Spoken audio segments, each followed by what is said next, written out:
تحصیلی بریکوٹ میں بھی یوم استسہال کشمیر منایا گیا، جس کی قیادت اسسٹنٹ کمشنر بریکوٹ سعید اللہ جان نے کی۔ ریلی میں ٹی ایم اے بریکوٹ، انتظامیہ افسران، قومی جرگہ بریکوٹ اور علاقے بھر کی سیاسی و سماجی شخصیات نے شرکت کی۔ ریلی تحصیل دفتر سے شروع ہو کر اللہ چوک میں اختتام پذیر ہوئی۔ ریلی سے خطاب کرتے ہوئے اسسٹنٹ کمشنر اور دیگر نے کہا کہ بھارت نے کشمیریوں پر کئی دہائیوں سے مظالم ڈھائے ہیں۔ کشمیریوں کو محصور کیے گئے 1 سال ہو گیا، لیکن عالمی ادارے خاموش ہیں۔ آج کی ریلی کشمیر کے ساتھ یکجہتی کے لیے ہم منا رہے ہیں۔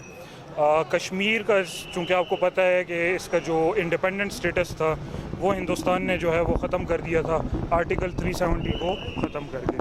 اس کے بعد سے کشمیر کے عوام، پاکستان کے عوام، عالم اسلام سراپا احتجاج ہیں۔ ایڈیشنل اسسٹنٹ کمشنر غلام غوث نے کہا کہ مسلمان کشمیری بہنوں ماؤں کے ساتھ زیارتی کی جاتی ہے، نوجوانوں پر تشدد کر کے شہید کر دیا جاتا ہے اور بچوں کو ذہنی طور پر مفلوج کیا جا رہا ہے۔ صرف یہی نہیں، مسلمانوں کو اپنی عبادات سے بھی روکا جا رہا ہے۔ کشمیر پاکستان کی شہرک تھا، ہے اور رہے گا۔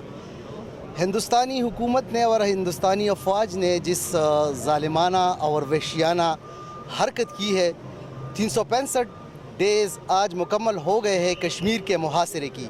وہاں پر جو مظالم ہو رہے ہیں، وہاں پر لوگوں کو بے دخل کیا جا رہا ہے۔